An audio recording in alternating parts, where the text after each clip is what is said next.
Getting down to the nitty-gritty. The modern Christian thriller genre merges mundane police procedurals with literal cosmic warfare, creating a literary space where an FBI interrogation room can host a conversation with a biblical demon. Consider a piece of grassroots serial fiction that recently surfaced online, featuring a character named Dr. Culmer. One moment, he is chatting with his wife about retiring to Florida and drinking bad coffee, and the next, he is in an FBI safe house interrogating a woman who suddenly adopts a supernatural voice, claims her name is Legion 2, and warns that the biblical figure Gog is coming to destroy them all. The tonal whiplash between hard-boiled crime tropes and apocalyptic spiritual warfare is striking, yet it represents a massive, highly influential subgenre of modern literature. That specific narrative excerpt perfectly encapsulates the mechanics of the Christian thriller. You have the grounded secular framework of a procedural, safe houses, door guards, FBI headquarters, acting as a delivery system for evangelical eschatology. When that captive character claims to be Legion 2, referencing the biblical story where Jesus casts multiple demons out of a man and then invokes Gog, she is pulling directly from the books of Ezekiel and Revelation. What fascinates me is how these authors map vast, abstract theological concepts onto the gritty, boots-on-the-ground aesthetics of a Tom Clancy or James Patterson novel. The fusion feels inherently contradictory. The traditional police procedural relies on forensic evidence, rational deduction, and legal frameworks. The moment you introduce a demonic entity capable of supernatural convulsions who operates outside the laws of physics, the entire premise of an FBI investigation falls apart. Why do authors insist on blending these two fundamentally incompatible worldviews rather than writing pure fantasy? The blending serves a distinct psychological and cultural purpose. To understand this, you have to look at the origins of the genre, which most literary historians trace back to Frank Peretti in the mid-1980s. Before Peretti, Christian fiction largely consisted of historical romances or straightforward biblical allegories. Then, in 1986, Peretti published This Present Darkness. According to the New York Times, that single book essentially created the modern Christian thriller. Peretti took the concept of spiritual warfare, the idea that invisible angels and demons are actively fighting over human souls, and grounded it in a small-town conspiracy involving journalists, pastors, and corrupt local officials. Peretti's model explains the structure of the Dr. Culmer excerpt perfectly. By placing the cosmic battle within a recognizable civic structure, the author makes the spiritual warfare feel immediate and tangible. It is one thing to hear a sermon about the nature of sin. It is another to read a thriller where an FBI agent physically arrests a vessel of demonic influence. But this approach must face significant theological criticism. It reduces the omnipotence of a deity to a tactical game of cops and robbers. Theological critics have pointed that out for decades. When reviewing Peretti's impact, Michael G. Maudlin wrote in Christianity Today that this style of fiction promotes a theology closer to primitive dualism than traditional Christian theism. In primitive dualism, good and evil are somewhat equal, opposing forces battling for territory. In traditional Christian theology, God is supreme and uncontested, but in a thriller, you need dramatic tension. If God simply banishes the evil instantly, there is no plot. So the authors empower the demonic forces, like this Legion 2 character, and force the human protagonists to fight them using a mixture of faith and, ironically, state-sanctioned violence or law enforcement tactics. That leads to a fascinating ideological tension. In the excerpt, Dr. Culmer's wife literally suggests they should stop trying to apprehend the villains and instead adopt a policy of shooting them from a van. She frames this vigilante violence as a reasonable response to the wickedness they face. The doctor responds by lamenting that mankind has turned away from God and toward horrible addictive behaviors, which he claims the wicked use to enslave the masses. It positions the protagonists as the sole righteous actors in a society that has entirely collapsed into moral decay. That sentiment is a core pillar of apocalyptic fiction, both religious and secular. A 1996 analysis of the genre in the journal The Briefing noted that the modern Christian thriller encapsulates the triumph of the individual against massive, corrupt institutions. The protagonists usually view the broader culture, whether it is multinational corporations, secular universities, or the media, as inherently compromised, often serving as unwitting fronts for demonic forces. The appeal lies in validation. For readers who feel anxious about secularization or marginalized by mainstream culture, these stories offer a narrative where their specific spiritual worldview is the literal objective reality of the universe. The FBI might not understand the threat, but the devout protagonist does. Let us examine the specific apocalyptic markers used in these stories, particularly the invocation of Gog.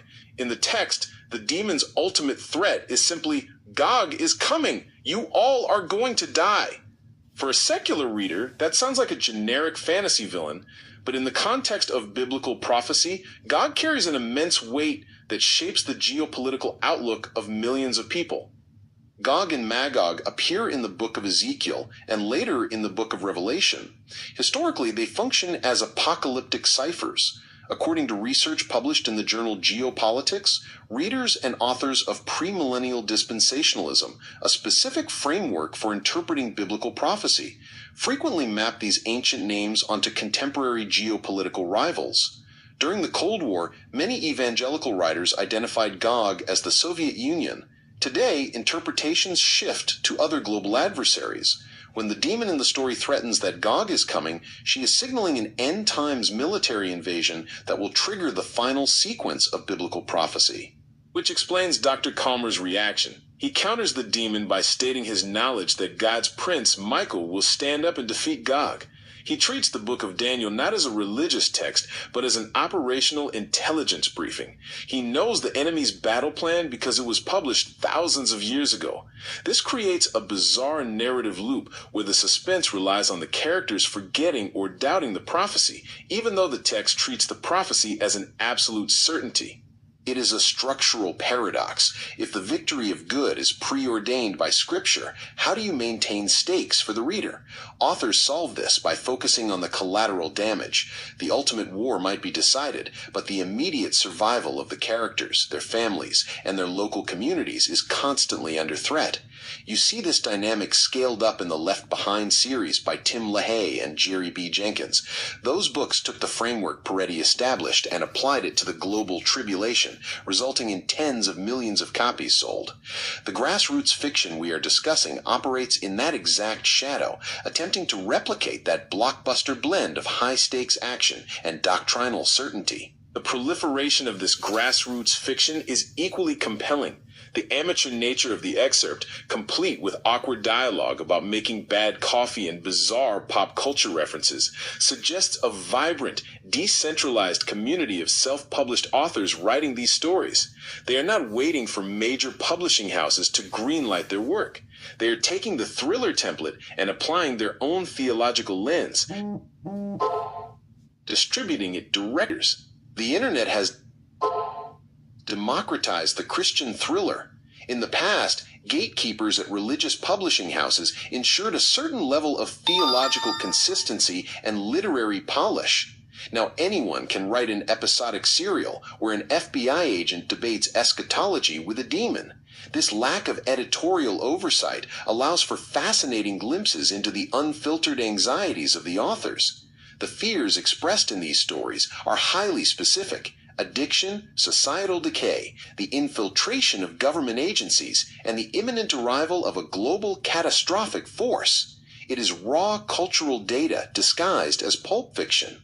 The format of the dialogue itself reveals a deep anxiety about modernism. Dr. Calmer states that human nature is not what it used to be, and that mankind as a whole has ignored too much of the important things. This is a classic declension narrative. The idea that society is in a state of terminal decline from a past golden age. By introducing literal demons into the narrative, the author externalizes this moral decline. It is no longer a complex sociological issue driven by economics, mental health, or policy failures. It is the direct result of a coordinated supernatural conspiracy. That is a comforting simplification.